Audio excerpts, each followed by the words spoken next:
అక్రమాలను కట్టడి చేయడంలో ముందుండే ఆర్బీఐ మరో కీలక నిర్ణయాన్ని తీసుకుంది. వినియోగదారుల భద్రతకు నూతన నిబంధనలు జారీ చేసింది. పాలసీలు, మ్యూచువల్ ఫండ్ల అమ్మకాలకు కఠిన మార్గదర్శకాలు జారీ చేసింది ఆర్బీఐ. వినియోగదారులను మభ్యపెడుతూ చేపట్టే విక్రయాలకు చెక్ పెట్టింది. పూర్తి వివరాలు వెల్లడించకుండా విక్రయించే బ్యాంకులు, ఎన్బీఎఫ్సీలపై క్రోడా చులిపించింది. అసంబద్ధంగా పాలసీలు, ఫండ్లు విక్రయిస్తే కస్టమర్లకు పూర్తి పరిహారాన్ని చెల్లించాలని ఆదేశించింది. ఇక సోషల్ మీడియా క్యాంపెయిన్లు, ఇన్ఫ్లుయెన్సర్ల ప్రచారానికి ఏజెన్సీలదే బాధ్యత అని తేల్చి చెప్పింది.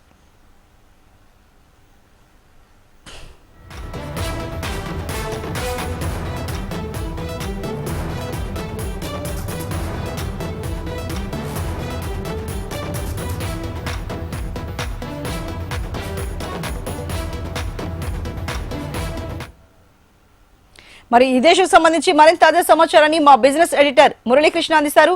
మురళీకృష్ణ, మరి ఆర్బీఐ ఇప్పుడు తాజాగా ఎలాంటి కీలక నిర్ణయం తీసుకుంది వినియోగదారులకు వాళ్ళ భద్రత కోసం? అర్చన, ప్రధానంగా చూసుకుంటే ఆర్బీఐ కీలక మార్గదర్శకాలు అనొచ్చు, ఆదేశాలు జారీ చేసింది. ఏదైతే ఇన్వెస్టర్లు, వినియోగదారుల భద్రతకి పెద్దపీట వేస్తూ ఈ నిర్ణయం అయితే తీసుకుంది. తాజా డైరెక్టివ్స్లో ఆర్బీఐ స్పష్టంగా పేర్కొంది, బ్యాంకులు కావచ్చు, ఎన్బిఎఫ్సిస్ కావచ్చు, ఇతర ఫైనాన్షియల్ ఇన్స్టిట్యూషన్స్ ఏవైనా సరే తమ పాలసీలు కానీ అలాగే ఏదైనా మ్యూచువల్ ఫండ్స్ కానీ ఇతర ఫైనాన్షియల్ ప్రోడక్ట్స్ ఆఫర్ చేసే ముందు పెట్టుబడిదారు ఎవరైతే ఉన్నారో, వినియోగదారు ఎవరైతే ఉన్నారో అతనికి మొత్తం వివరించాలి. క్లాజెస్ ప్రకారం అన్నీ చెప్పాలి. ఏదైనా హైడ్ చేసి కానీ కొంత సమాచారం ఇచ్చి, పాక్షిక సమాచారం ఇచ్చి మిస్లీడ్ చేసి మిస్సెల్లింగ్ కనుక చేసినట్టయితే మొత్తం పరిహారం ఆ బ్యాంక్ కానీ సదరు ఫైనాన్షియల్ ఇన్స్టిట్యూట్ ఏదైతే పాలసీని, ఆ ఫండ్ని విక్రయించిందో వారే తిరిగి చెల్లించేలాగా ఆర్బీఐ నూతన మార్గదర్శకాలను జారీ చేసింది. అట్లాగే పలు నిబంధనలను కూడా స్పష్టం చేసింది. దీనికి సంబంధించిన వాస్తవాలనే మీరు అందించాలి. అట్లాగే ప్రకటనల్లో కావచ్చు, అడ్వర్టైజ్మెంట్స్లో, సామాజిక మాధ్యమాల్లో ఇన్ఫ్లుయెన్సర్స్ ద్వారా పూర్తి సమాచారాన్ని అందించాలి. అట్లాగే ఏదైనా హైడ్ చేసి ప్రచారాలకు కావచ్చు, అభూత కల్పనలకు కావచ్చు, మభ్యపెట్టే విధంగా కావచ్చు, అలా అయితే పాలసీస్ సెల్లింగ్ చేస్తే మాత్రం ఆ సంస్థే పూర్తి బాధ్యత వహించాలి.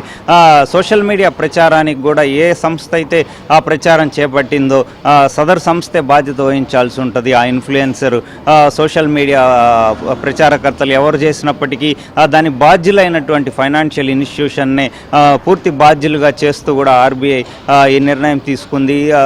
ఏదైతే వినియోగదారులు అట్లాగే ఇన్వెస్టర్స్ ప్రయోజనాలకు పెద్దపీట వేస్తూ పూర్తి స్పష్టమైన సమాచారంతోనే వాళ్ళకి పాలసీ సెల్ చేయాలి, ఎలాంటి మిస్సెల్లింగ్ జరగకూడదు.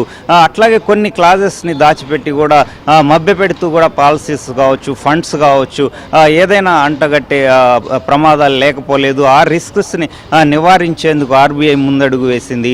అట్లాగే సెబీ కావచ్చు, పలు ఫైనాన్షియల్ కంట్రోల్ రెగ్యులేటర్స్ అన్నీ ఈ దిశగా కదులుతున్నాయి. ముందుగా ఆర్బీఐ తాజా డైరెక్టివ్స్ కొంత వినియోగదారులకు ఊరట కలిగించే అంశంగా చెప్పుకోవచ్చు. అర్చన.